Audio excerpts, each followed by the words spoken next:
दोस्तों, क्या आपने कभी सिंक में शैम्पू का इस्तेमाल किया है? अगर नहीं किया है तो आज की वीडियो के बाद आप करना शुरू कर देंगे। साथ ही और भी छोटे-छोटे बहुत सारे टिप्स एंड ट्रिक्स जो आज की वीडियो में आपको मिलने वाले हैं। चलिए देर न करते हुए शुरू कर लेती हूँ मैं आज की अपनी सबसे पहली टिप। दोस्तों, हमारी आज की सबसे पहली टिप जो है वो हम लेडीज़ के हाथों में पहने हुए चूड़ी, कंगन या फिर ब्रेसलेट्स वगैरह को लेकर है। जैसे मैं इस तरह के ब्रेसलेट्स पहनती हूँ, गोल्ड के कड़े भी पहनती हूँ, तो कई बार क्या होता है कि जैसे हम कोई बर्तन धुल रहे हैं या फिर हाथों से कपड़े धुल रहे हैं या फिर गैस के पास ही काम क्यों ना कर रहा हूँ, तो इनमें गंदगी चढ़ती है। साथ ही जो डिटर्जेंट वगैरह हमारे हाथ में लगते हैं उससे हमारे चूड़ी, कड़े या फिर ब्रेसलेट वगैरह खराब होने का डर होता है।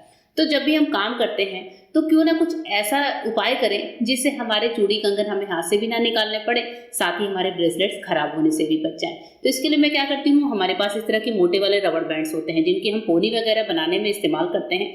इस एक रबड़ बैंड को मैं हमेशा अपने पास रखती हूँ और इसको अच्छे से खोल लेती हूँ। या तो आप आगे लगा सकते हैं, इस तरीके से काम कर सकते हैं, इससे हमारे चूड़ी वगैरह आगे नहीं आएंगे। और मैं क्या करती हूँ कि रबड़ बैंड को इस तरह से खोल कर और चूड़ियों के ऊपर ही पहना देती हूँ। इससे एक्स्ट्रा डिटर्जेंट, एक्स्ट्रा गंदगी, एक्स्ट्रा हीट कुछ भी चीज़ हमारे हाथों में नहीं लगती है। हमारे जो ब्रेसलेट हैं, जो चूड़ियाँ हैं, वो सेफ भी होती हैं, क्योंकि चूड़ियों में लाख वगैरह लगे होते हैं जो बार बार हीट की वजह से ये निकलने लगते हैं। तो इस तरीके से क्या दोनों हाथों में आप ये काम कर सकते हैं या फिर एक हाथ में ही ये काम कर सकते हैं। तो जब भी आप किचन का काम करें तो इस तरीके से ये हैक अपना लें और उसके बाद से अपना सारा काम आराम से करें।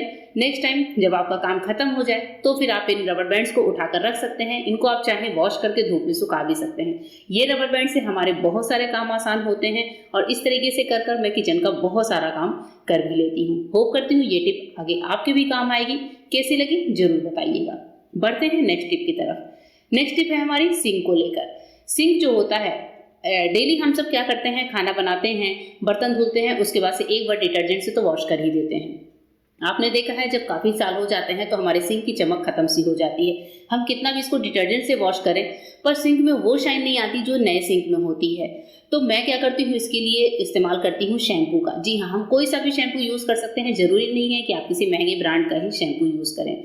जो भी आपके पास पुराना शैम्पू हो, कोई एक्सपायरी शैम्पू हो, मेरे पास जैसे ये सैंपल के तौर पर आया हुआ छोटा सा शैम्पू का डिब्बा है, मैं यहाँ पर इसी शैम्पू का यूज़ करूँगी और आपको दिखाऊंगी कि शैम्पू हमारे सिंक में कितना बढ़िया तरीके से, अमेजिंग तरीके से काम करता है। बहुत ज़्यादा नहीं लेना है, 3 से 4 ड्रॉप आप शैम्पू गिरा लीजिए और उसके बाद से हमें, जैसे हम सिंक को साफ करते हैं डिटर्जेंट से, वैसे ही स्क्रबर को ले लीजिए। स्क्रबर को चाहे तो हल्का सा गीला कर लीजिए और इस तरीके से सिंक में शैम्पू को अच्छे से रब कर दीजिए। यहाँ पर अच्छे से हमें शैम्पू को रब करना जरूरी है। थोड़ा सा गीला कर सकते हैं क्योंकि अभी थोड़ा सा शैम्पू ड्राई हो रहा है, तो मैं थोड़ा सा पानी लेकर इसको और रगड़ लूँगी। और रगड़ते ही रगड़ते जब हम थोड़ा सा ही इस तरह से रगड़ते हैं तो आप देखेंगे कि हमारा सिंक बहुत अच्छे तरीके से शाइन करने लगता है। जब मैं इसको आपको वॉश करके दिखाऊंगी तो आपको खुद इसकी चमक बिल्कुल अलग सी लगेगी।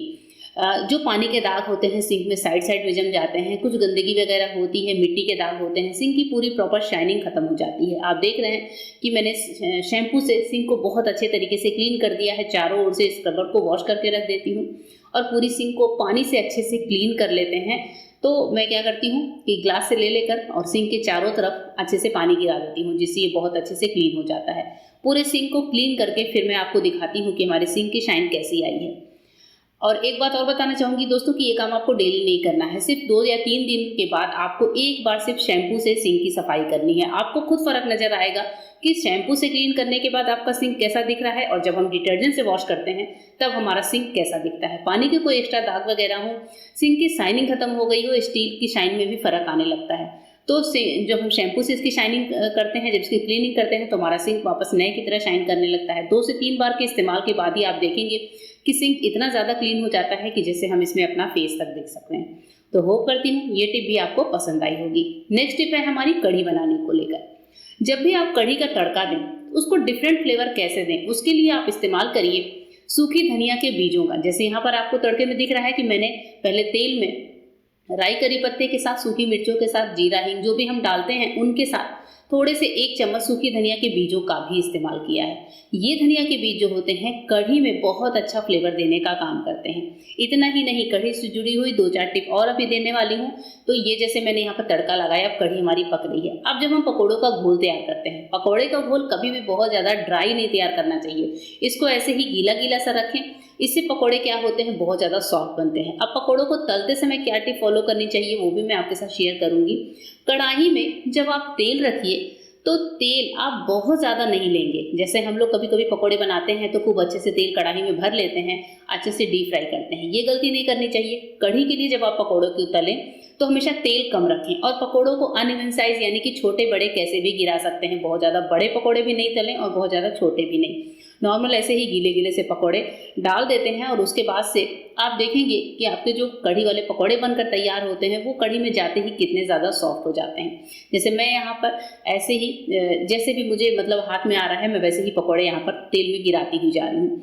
अब हमारे जो ये पकोड़े हैं ये आप देखेंगे कि जब हम इनको तल रहे हैं तो आप देख रहे हैं कि ये फूलेंगे भी, क्योंकि ऊपर जो बेसन तेल के ऊपर उठकर आता है, जो तेल में डूबा हुआ नहीं होता है, वो बेसन कढ़ी में जाने के बाद बहुत ज़्यादा सॉफ्ट हो जाता है। यानी कि पकोड़ों का वो टेक्सचर कढ़ी में बहुत ज़्यादा सॉफ्ट हो जाता है।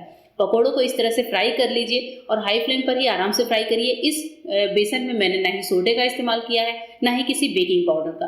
बस हाँ, कढ़ी के पकोड़ों का जो बेसन है उसको घोलकर 15 से 20 मिनट रखना मत भूलिए। पकोड़े तलने के बाद आप देख रहे हैं कितने ज़्यादा सॉफ्ट हैं।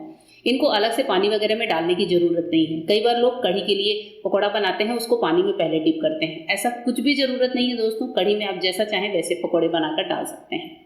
अब इसके बाद से जब कढ़ी का घोल हमारा पक जाए तब पकोड़े डालकर मैं क्या करती हूँ, इसको गैस पर नहीं पकाती हूँ। अब जब गरम गरम पकोड़े हमने गरम गरम कढ़ी में डाली है तो मैं क्या करूँगी, यहाँ पर इसको जैसे ही एक उबाल आया मैं गैस को बंद कर देती हूँ। लेकिन उससे पहले हम क्या करेंगे, कढ़ी के बर्तन में ढक्कन जरूर लगाना। जी हाँ, ढक्कन लगाना बहुत ज़रूरी है। ढक्कन लगाकर हम क्या करेंगे, गैस को बंद कर देंगे। ये देखिए मैंने यहाँ पर हाई फ्लेम पर किया, गैस को बंद कर दिया। अब हम इसे तब 20 से 25 मिनट के बाद ही खोलेंगे। 20 से 25 मिनट के बाद जब हम देखेंगे तो हमारे पकोड़े बिना पकाए ही कितनी बढ़िया तरीके से सॉफ्ट हो जाते हैं।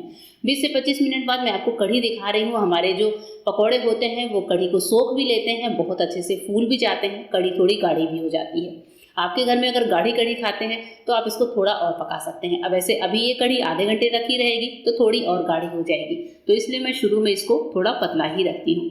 अब जब हमारे पकोड़े बनकर यानी कि कढ़ी पकोड़े बनकर तैयार हैं, ऊपर से हरी धनिया की पत्तियों की गार्निशिंग करने बिल्कुल भी मत भूलिएगा। एक तो खड़ी धनिया के बीज और दूसरी हरी धनिया की पत्तियाँ, ये दोनों ही चीज़ मिलकर हमारी कढ़ी को एक बेहतरीन, एक ट्रेडिशनल टिपिकल ऑथेंटिक स्वाद देती हैं, जिससे हमारी कढ़ी बिल्कुल अलग अंदाज में बनकर बहुत ही स्वादिष्ट बनकर तैयार होती है। दोस्तों आज की ये कढ़ी पकोड़ा बनाने की टिप्स आपको कैसी लगी जरूर बताइएगा। और आप देख रहे हैं कि मैं यहाँ पर पकोड़े को जैसे ही दबा कर देख रही हूँ तो एक फिंगर से टच करते ही पकोड़ा हमारा टूटने लगा है, यानी कि पकोड़ा बहुत बढ़िया से सॉफ्ट हो चुका है। होप करती हूँ आज की पूरी वीडियो आपको पसंद आई होगी। वीडियो कैसी लगी जरूर बताइएगा और कौन सी टिप आपको सबसे ज़्यादा अच्छी लगी, आप कौन सी टिप ट्राई करते हैं, ये कमेंट करना बिल्कुल मत भूलिएगा। फिर मिलते हैं मेरे नए वीडियो में, तब तक के लिए गुड बाय, थैंक यू।